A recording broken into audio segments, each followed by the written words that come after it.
Welcome sa DRS 2.0. Fresh at nagbabagang happenings ba ang hanap mo? Mga padabarkads man yan o mga trending topics? Pwes, sagutin natin yan. Kaya naman isubscribe nyo na ang ating channel para sa mga nagbabagang balita everyday. So ayun, welcome back again sa ating YouTube channel mga Kadabarkads, and for today's video, ang pag-uusapan natin ay tungkol sa mga importanteng ganap sa loob at sa labas po ng Itbulaga, sa TBJ, and sa mga Dabarkads. So ang sugod bahay mga kapatid po natin ay sa Barangay 178 Zone 16, Camarines North, Caloocan City.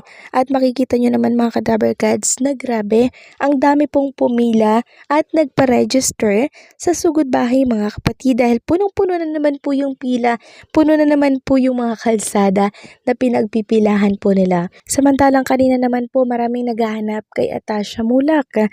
Bakit daw palagi pong wala si Atasha Mulak sa Itbulaga? Meron pa nga pong nagsasabi na palitan na daw si Atasha dahil palagi daw pong absent sa Itbulaga. So paulit-ulit ko pong sasabihin sa mga naghahanap po kay Atasha na hindi lamang po Itbulaga ang kanyang inaasikaso. Marami niya pong endorsement na inaasikaso outside the Itbulaga. Okay? Kaya pag pre lamang siya nakakapag-Itbulaga. So wag na po nating hanapin si Atasha dahil makikita natin siya once na siya naman ay pre. And speaking of Itbulaga mga Kadabarkads, again, happy 3 million followers dito po sa TBJ na page sa Facebook. So 3 million strong na tayo mga Kadabarkads. Maraming salamat po sa patuloy niyong pagsuporta sa Itbulaga sa TBJ.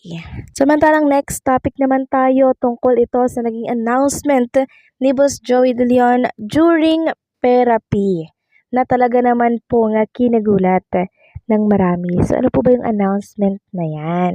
So kanina po kasi mga Kadabarkads, inanunsyo na po ni Boss Joey De Leon ang dapat nating abangan sa buong Dabarkads since malapit na po ang Lenten. Inanunsyo po ni Boss Joey De Leon na nagpe-prepare na po sila ng para po sa Lenten Special 2025 ng mga Dabarkads natin. Matinding mga kwento na naman ang ibabahagi po sa atin ng Itbulaga. At ang good news, kasama po ang mga singing queens. Sabi pa nga po doon ni Boss Joey, yung tungkol po sa matinding umiyak na singing queens. Tapos sabi po nitong si Alan Casey, no?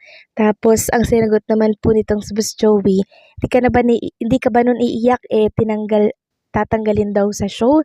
Ganyan. So parang hindi ko medyo na-gets yung sinabi ni Boss Joey. Basta ang sinabi niya, kasama daw po ang mga singing queens natin. Samantalang, pag-uusapan naman natin ang tungkol dito kay Tito Sotto na kung saan ay ginawa na naman po ng fake news. Anong fake news po yung ginawa kay Tito Sotto na tsaka ay ikakainis ni Tito Sen? Sabi kasi dito sa post ng isang page, a Facebook post is erroneously claiming that senatorial candidates Vicente Tito Sotto III and Erwin Tulfo have left the presidential Ferdinand Marcos back alyansa para sa bagong Pilipinas. So meron daw kumakalat na post na si Tito Sotto daw po ay nag-back out at iniwanan po ang side nitong si Ferdinand Marcos, itong bagong Pilipinas. So, eto po ang kabuang detalye niyan. A Facebook post is erroneously claiming that senatorial candidates Vicente Tito Sotto III and Erwin Tulfo have left the presidential Ferdinand Marcos back alyansa para sa bagong Pilipinas. On February 18, a verified FB page which also supported the Duterte family published the spurious post. Sabi ang mga Lods balita ko, si Sotto at Tulfo kumalas na daw sa Team PBBM dahil biglang tagilid ang grupo. Totoo ba ito? In the comments, the page and netizen are speculating that both candidates voted following the Alyansa Slate February 15 rally in Davao del Norte, which allegedly had poor reception among voters. This is false.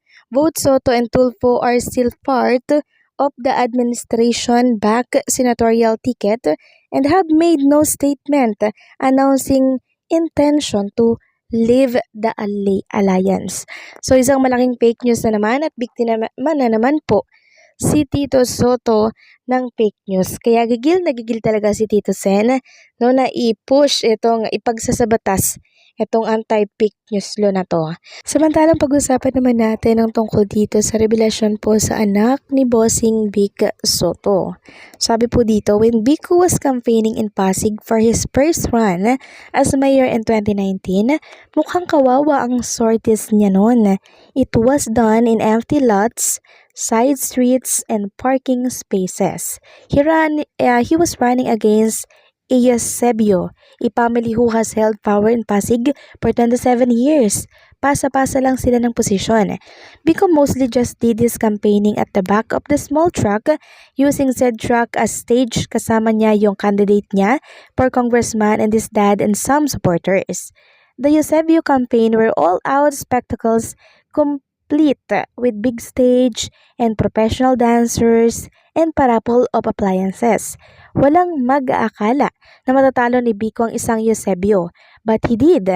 The voters of Pasig silently just expressed their discontent towards the political dynasty through their votes, and Pasig reap and continues to reap the rewards. Because transparent way of leading the Pasig government ensured efficiencies in how taxpayer money is spent, and his run for re-election with a full slate in 2022 solidify the honest government that we want to establish. Magugulat ka sa mura ng mga cost ng mga proyekto that because transparent lahat ng bidding for projects, walang mga lagay-lagay. Walang nakalagay na this is a project of Vico Soto. Pero alam mong dahil sa kanya at sa gobyernong tapat niya, kaya nakakagawa ang Pasig ng mga ganito. And now, 6 years into his tenure as mayor, nakapag-allocate siya ng bilyong budget para makapagpagawa po ng bagong City Hall ng Pasig. Galing yan sa savings at efficiency measures at hindi galing sa budget ng ibang departments. Yan ang nagagawa kapag matalino tayo sa pagpili ng mga namumuno sa gobyerno.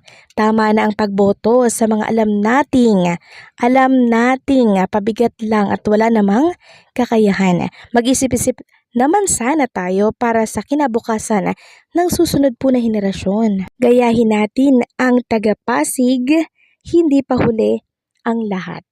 So ayan po mga Kadaberkads, no, ito ay isang paalala, magsisilbing paalala para tayo ay bumoto sa tamang tao. Okay? Yung talagang may magagawa po at merong hinanakit or may malasakit sa taong bayan. So hanggang dito na lamang po ang update natin. Maraming salamat sa patuloy na pagsuporta and don't forget to like, share, comment, and subscribe.